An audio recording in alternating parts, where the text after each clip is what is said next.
अब कायोत्सर्ग क्यों करना है ये बात तो समझ में आ गई, लेकिन कायोत्सर्ग करना कैसे है? क्योंकि यदि सही से कायोत्सर्ग नहीं करोगे तो पूरा पाप धुलेगा नहीं, पूरा पाप धुलेगा नहीं, फिर आप वही बात कहोगे कि कितना भी कर लो धर्म क्या होता है, धर्म करने से हमने तो इतना सारा किया था और दुर्गति में आ गए, है ना। तो आपको कायोत्सर्ग कैसे करना है? सबसे पहली बात, आपको उंगली नहीं चलानी है।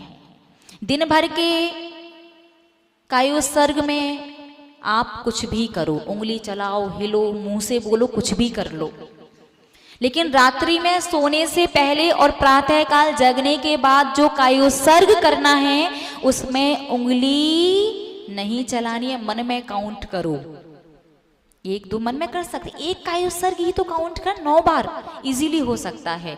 दूसरी बात, होठ नहीं चलाने। आप बोल बोल के कहते नमो हरिहर नमो शुद्ध नमो हरिहरम, सुनाई नहीं भी दे तो भी होठ तो चलते ही हैं, होठ नहीं चलाना है, उंगली नहीं चलानी है और हिलना भी नहीं है। लोग ऐसे ऐसे हिलते, पता नहीं हिलते क्यों हैं।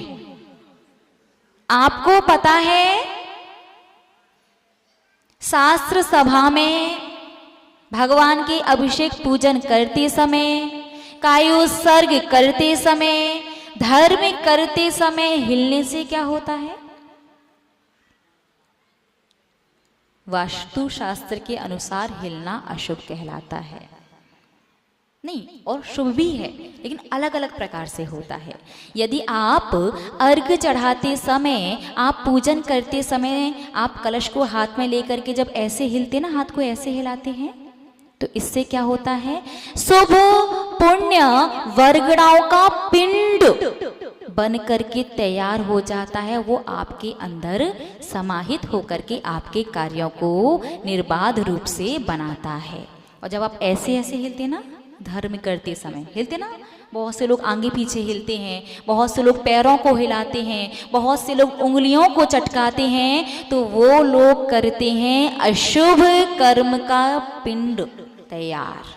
जितनी भी संसार में अशुभ, गलत, नेगेटिव वर्गणाएं हैं ना, ऐसे हिल हिल के पूरा पिंड, सारी वर्गणाएं यहाँ वहाँ से आपके पास एकत्रित होकर के आ जाती हैं और आपके अंदर समाहित हो जाती हैं। यहाँ तो आप धर्म करके जाते हो, लेकिन घर पर पहुँच करके तो कर्म अपना हिसाब किताब बराबर कर रहे होते हैं। क्योंकि धर्म तो आपने अभी समझना, अभी ठीक से करना शुरू किया है। जब समय आएगा तब धीरे धीरे, कम से कम 6 महीने का टाइम तो लगेगा पूरी तरीके से धर्म का फल प्राप्त करने में। कम से कम कितना टाइम? 6 महीने का। चतुर्थ काल होता, साक्षात केवली भगवान का सानिध्य मिलता तो अंतर मुहूर्त पर्याप्त था, लेकिन अभी कम से कम पूर्ण फल और सही फल के लिए आपको 6 महीने तक सारा धर्म अच्छे से करना होगा। लेकिन पाप है ना, पंचम काल का दूसरा नाम है पाप काल, तो पाप जल्दी उदय में आ जाता। फिर वो क्या करता? वो आपके कार्यों में बाधा और विकल्प पैदा करता है और ले दे करके फिर आप सारा की सारा दोष धर्म पर लगा देते हैं। इससे ध्यान रखना, कायोत्सर्ग करते समय, पूजन अभिषेक करते समय, शास्त्र स्वाध्याय करते समय, जिनवाणी श्रवण यानी प्रवचन सभा में जब आप बैठते हैं, जिनवाणी सुनते हैं, उस समय अनावश्यक हिलना डुलना भी नहीं चाहिए। यदि कोई शारीरिक परेशानी हो रही है, अधिक देर तक आपको बैठने में तकलीफ है, या अन्य मच्छर वगैरह काट रहे हैं, गर्मी लग रही, कोई परेशानी हो रही है, तो थोड़ा बहुत चल जाएगा।